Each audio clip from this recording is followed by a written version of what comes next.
موضوع میں سوال ہے کہ نیک بندوں کی عبادت والی جگہ کو زیارت گاہ بنانا کیسا؟ کسی کی جو بزرگوں کی جو عبادت گاہ کی یہ عبادت کی جگہ ہے اس کو زیارت گاہ بنا لینا کیا کہتے ہیں؟ بالکل ٹھیک ہے، اس میں کوئی حرج نہیں ہے۔ اچھا، نبی پاک صلی اللہ تعالیٰ علیہ وآلہ وسلم سنن نسائی کی روایت موجود ہے کہ آپ علیہ الصلوۃ والسلام جب سفر معراج پر گئے تو درمیان میں آپ علیہ الصلوۃ والسلام مدینہ منورہ میں آپ نے نزول فرمایا، یعنی وہاں اترے آپ علیہ الصلوۃ والسلام، وہاں نفل پڑھے۔ پھر اسی طرح جہاں موسیٰ علیہ الصلوۃ والسلام نے جس درخت کے نیچے مدین میں پڑاؤ کیا تھا وہاں آپ علیہ الصلوۃ والسلام نے اتر کر نماز ادا کی۔ پھر اسی طرح عیسیٰ علیہ السلام کی عیسیٰ علیہ ولادت گاہ، السلام کی ولادت گاہ، وہاں اتر کر آپ علیہ الصلوۃ والسلام نے نماز ادا کی۔ علماء نے اس کے تحت یہ ارشاد فرمایا کہ جہاں مقدس ہستیوں کا قیام رہا ہو تو اس مقام پر نفل ادا کرنا تو خود نبی پاک صلی اللہ علیہ وسلم کی یہ دلیل ہوئی۔ پھر اس کے علاوہ صحیح بخاری شریف کے اندر ایک طویل حدیث امام بخاری لے کر آئے حضرت عبداللہ ابن عمر رضی اللہ تعالی عنہما کی،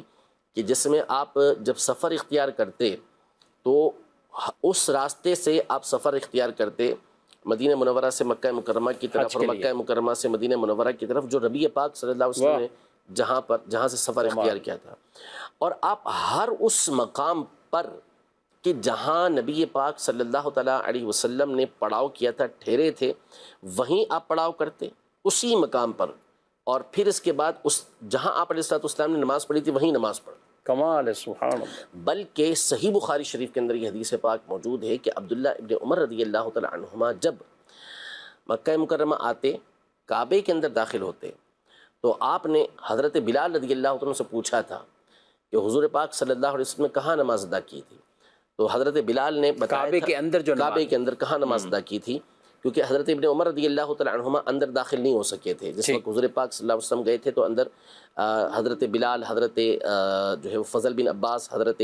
اسامہ بن زید رضی اللہ تعالی عنہ اور حضرت عثمان بن طلحہ، یہ حضرات داخل ہوئے تھے، اس کے بعد کعبے کا دروازہ بند ہو گیا تھا۔ تو حضرت بلال سے پوچھا تھا ابن عمر رضی اللہ تعالی عنہما نے کہ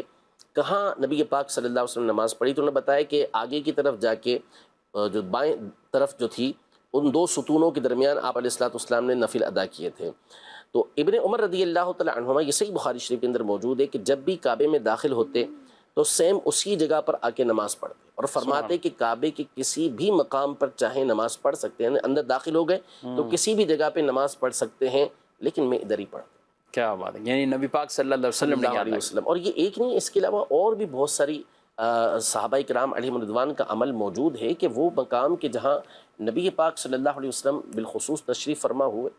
اس جگہ کو خاص طور پر وہ متبرک سمجھتے تھے۔ حضرت عتبان بن مالک رضی اللہ تعالیٰ عنہ بارگاہ رسالت میں حاضر ہوئے اور حاضروں کے عرض کی کہ میری آنکھیں کمزور ہو گئی ہیں،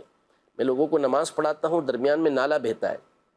یعنی ندی بہتی ہے، چھوٹی نالا بہتا ہے، جس بارش آتی ہے تو پھر وہ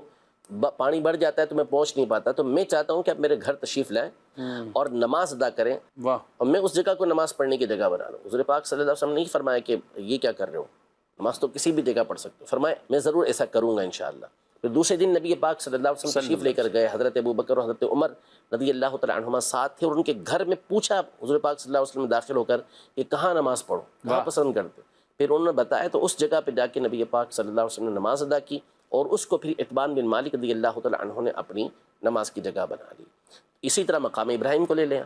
مقام ابراہیم کیا ہے؟ حضرت ابراہیم علیہ السلام کے کھڑا ہونے کی جگہ تھی، اسی کو حضرت عمر رضی اللہ تعالی عنہ نے بارگاہ رسالت میں عرض کی کہ یا رسول اللہ صلی اللہ تعالی علیہ وآلہ وسلم، ہم ابراہیم علیہ السلام کا جو مقام ہے، کھڑے ہونے کی جگہ ہے، اس کو مصلی نہ بنا لیں؟ تو قرآن پاک کی آیت نازل ہو گئی وَاتَّخِذُوا مِن مَقَامِ إِبْرَاهِيمَ مُصَلًّى، ابراہیم علیہ السلام کے کھڑے ہونے کی جگہ کو مصلی بنا لو، نماز پڑھنے کی جگہ بنا لو۔ تو یوں جہاں بزرگان دین کے قدم رہ جائیں اس جگہ کو اللہ پاک برکت عطا فرماتا ہے۔ امام شمس الدین ذہبی رحمۃ اللہ تعالی علیہ حدیث کے بڑے امام گزرے ہیں، فن رجال کے بہت بڑے امام گزرے ہیں،